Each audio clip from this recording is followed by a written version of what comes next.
بسم اللہ الرحمن الرحیم اللہم صلی وسلم وبارک علی سیدنا محمد وعلی آل محمد۔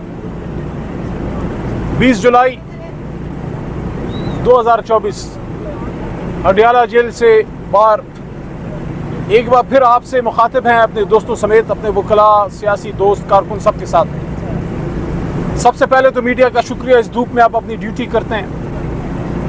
عمران خان صاحب سے آج ملاقات ہوئی ہے سب کی، اور آج القادر ٹرسٹ کیس تھا۔ ایک بار پھر پرویز خٹک صاحب تشریف لائے تھے،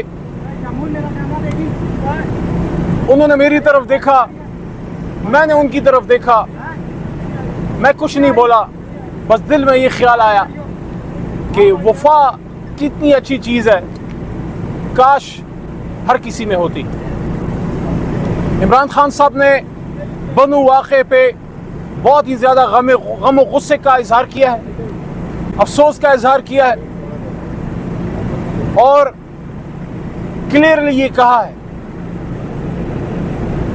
کہ امن ہی واحد راستہ ہے جس سے پاکستان آگے جا سکتا ہے۔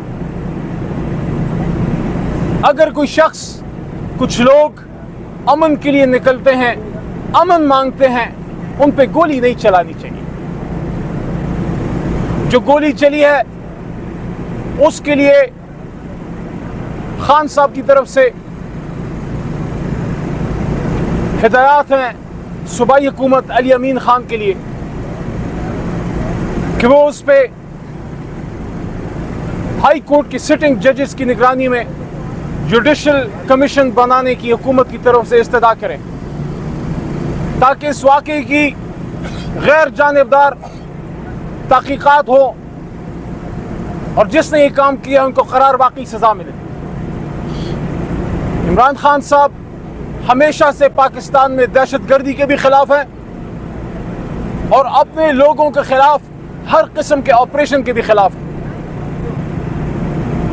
آپریشن تبھی کرنا چاہیے جب وہ صوبہ اور وہاں کے عوام وہ سمجھے کہ اب اس کی ضرورت ہے، یا ان کی اس میں سپورٹ اور ان کی مدد اور ان کی آشیرواد حاصل ہو۔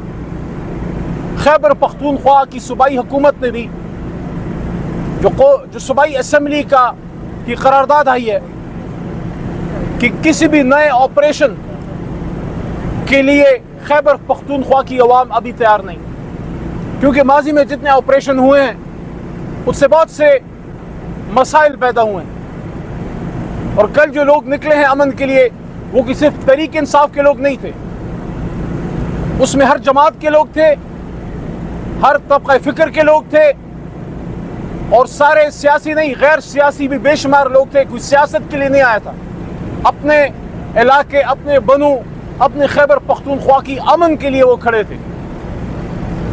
تو اس لیے ہم سب کل کے واقعے کی پرزور مذمت کرتے ہیں۔ ایک بار پھر بتا دوں، خان صاحب نے بہت غم و غصے کا اور افسوس کا اظہار کیا ہے، اور کسی بھی صورت میں اس بات کی اجازت نہیں دی جا سکتی کہ پاکستانی عوام امن کی خواہش، امن کے لیے نکلیں اور وہ گولیوں کا نشانہ بنے، وجہ چاہے کوئی بھی۔ پاکستان کی حفاظت کے لیے، پاکستان کی سالمیت کے لیے، اپنے ملک، اپنے صوبے کے امن کے لیے ہماری حکومت اور ہماری عوام ہمیشہ دہشت گردی کے خلاف کھڑے رہے ہیں۔ ملک دشمنوں کے خلاف، پاکستان کے دشمنوں کے خلاف سیسا پلائی ہوئی دیوار کی طرح اپنے پاک فوج کے ساتھ کھڑے رہے ہیں۔ لیکن فیڈرل حکومت کو اور ہمارے اداروں کو اس بات کا احساس کرنا ہوگا کہ پختون قوم، پختونخوا کی عوام اس روز کی دہشت گردی سے، اس مارا ماری سے، اس بندوق برداری سے، ان چیزوں سے تنگ آئے ہوئے ہیں۔ وہ امن چاہتے ہیں، وہ کہتے ہیں کہ ہمیں ہمارے بچوں کو قلم دو، ہمیں روزگار دو۔ ہمارے بچے پرائی لڑائی کا ایندھن نہیں بننا چاہتے۔ پچھلے 40 سال سے یہ ہو رہا ہے۔ باجوڑ میں جو ہوا، مومند میں, وزیرستان میں, نارتھ ساؤتھ, پاڑا چنار میں, پشاور ویلی میں, مردان میں, ہر جگہ جہاں بھی خون گرتا ہے وہ بے گناہ پاکستانی کا گرتا ہے. یہاں ہم یہ بات بھی کہنا چاہتے ہیں کہ اس وقت اس دہشت گردی کے افراد سے لڑنے کے لیے, اس سے نجات حاصل کرنے کے لیے پوری قوم کو ایک ہونا ہوگا, اکٹھا ہونا ہوگا. جہاں جہاں دہشت گردی کے خلاف ہمارا پاک فوج کا یا پولیس کا یا کسی بھی ادارے کا کوئی سپاہی یا جوان لڑتا ہے وہ اکیلا نہیں ہے, قوم پیچھے ہے. لیکن اس کے لیے ضروری ہے کہ ملک میں پولیٹیکل سٹیبلٹی ہو. یہ کیسے ہو سکتا ہے کہ ملک کا سب سے بڑا لیڈر, سب سے بڑی جماعت کا بانی وہ جیل میں ہو, بے گناہ 350 دن تقریباً ہونے والے ہیں, بے گناہ 300 دنوں سے زیادہ آپ اس کو جیل میں ڈالیں, اس کی پارٹی کو تہس نہس کر دیں, اس کے لوگوں کو گرفتار کیا جائے, خواتین کو پابند سلاسل کیا جائے, اور ظلم بالائے ظلم, یہ ستم بالائے ستم, یہ کہ نہ صرف یہ بلکہ آپ آرٹیکل 6 لگاؤ, عمران خان پہ آرٹیکل 6 لگاؤ. Supreme commander of the arm forces سابق صدر اسلامی جمہوریہ پاکستان عارف علوی پہ آرٹیکل 6 لگاؤ. سابق ڈپٹی سپیکر بلوچستان سے, بلوچستان کو عزت دی عمران خان صاحب نے, ڈپٹی سپیکر کا عہدہ دیا قاسم سوری کا, وہاں سے چیئرمین سینٹ کو کامیاب کرایا گنجرانی صاحب کو.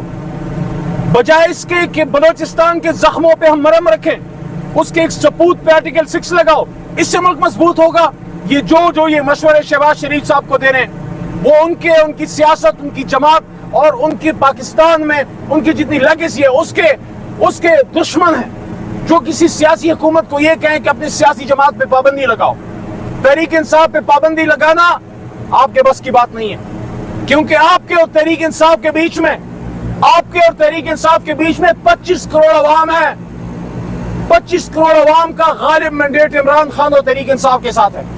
اس لیے آج سے یہاں پہ آج اڈیالہ سے ایک ہی میسج ہے, اگر ملک میں سٹیبلٹی چاہتے ہو, امن چاہتے ہو, اگر چاہتے ہو کہ ملک میں استحکام آئے, باہر سے فورن انویسٹمنٹ آئے, پاکستان کی انڈسٹری مضبوط ہو, لا اینڈ آرڈر مضبوط ہو, یہاں امن ہو, خوشحالی ہو, روزگار ہو, تو پھر آپ کو سیاسی استحکام لانا پڑے گا.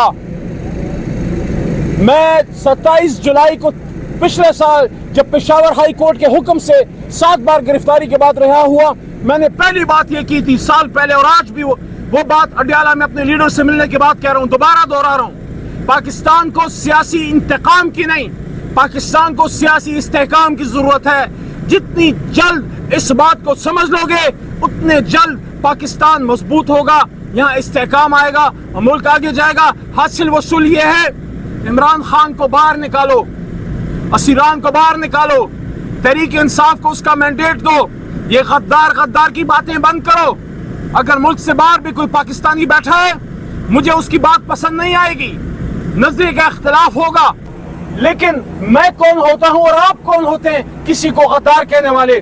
پاکستان کی گلی اور کوچوں میں اور چوکوں میں لوگوں پہ غداری کے آپ بینر نہ لگائیں. ہو سکتا ہے وہ ہم سے زیادہ محب وطن پاکستانی ہو, آپ ان کی بات تو سنیے, تو پاکستان واپس آنے کا موقع دیجئے, عدالت کے سامنے پیش ہونے دیجئے. جس شخص نے کوئی جرم نہیں کیا, جب تک عدالت سے کوئی چیز ثابت نہ ہو. دیکھیے بہت بڑی گالی ہے کسی کو غدار کہنا, کسی کو ملک دشمن کہنا. میرے لیڈر عمران خان کو, وزیر اعظم پاکستان کو آپ نے غدار کہا, آپ نے ملک دشمن کہا, اس پہ سائفر کا غلط کیس چلایا, 300 دنوں سے جیل میں رکھا, آج وہ باعزت بری ہو گیا ہے سائفر کیس سے. مجھے یہ بتائیں, جس نے غدار کہا, جس نے ملک دشمن کہا, اس کو پوچھنے والا ہے؟ آج اگر سپریم کورٹ نے فیصلہ تحریک انصاف کے حق میں کر دیا ہے ریزرو سیٹس کا, الیکشن کمیشن کو سپریم کورٹ کے فیصلے پہ عمل کرنا چاہیے, خواتین کو ان کی سیٹیں دینی چاہیے اور تحریک انصاف کو ان کا مینڈیٹ واپس ملنا چاہیے. میں ہر پریس کانفرنس میں سپریم کورٹ کے باہر, اڈیالہ کے باہر, قومی اسمبلی میں ایک بات کر رہا ہوں کہ اس مسائل کا حل اس میں ہے کہ اس 8 فروری کی الیکشن کا آڈٹ کریں, اور جو 184(3) کی پٹیشن چیف جسٹس صاحب کے پاس سپریم کورٹ میں پڑی ہے, اس پہ آپ ایک جوڈیشل کمیشن بنائیے اور اس الیکشن کا آڈٹ کیجئے کہ 8 فروری کو قوم کے مینڈیٹ پہ کس نے ڈاکہ ڈالا. بہت شکریہ. یہ بات استحکام کے لیے مذاکرات چاہیے، لیکن آپ کی طرف سے مذاکرات کو کوئی پیشکش یا کوئی معاملات؟ دیکھیں حکومت، دیکھیں عمران خان صاحب نے ہمیشہ مذاکرات کو ویلکم کیا ہے، لیکن اس میں میرے بھائی دو نکات ہیں، میننگ فل ہو اور مینڈیٹ کی واپسی، اسیران کی واپسی، اسیران کی رہائی. لیکن آپ ہی بتائیے، آپ ہی انصاف کیجئے، ایک طرف آپ مذاکرات کی بات کریں اور ایک طرف میرے لیڈر عمران خان اور ہماری جماعت کی سینئر لیڈرشپ پہ آرٹیکل 6 اور پارٹی پہ پابندی کی بات کریں. بات کچھ جچتی نہیں ہے. علی بھائی یہ بتا دیجیے گا کہ سوشل میڈیا پر خبریں چل رہی ہیں کہ عمران خان صاحب، بشرا بی بی نے کہا ہے کہ عمران خان صاحب کے اوپر تشدد ہوا ہے اور بشرا بی بی کو دھکے دیے گئے ہیں، یہ بشرا بی بی نے دیکھا ہے، کیا کہیں گے؟ دیکھیں آج میں خان صاحب سے ملا ہوں، میری نالج میں ایسی کوئی بات نہیں ہے، لیکن خدا نخواستہ اگر ایسا کچھ ہوا ہے تو اسٹرانگلی کنڈیم کرتے ہیں.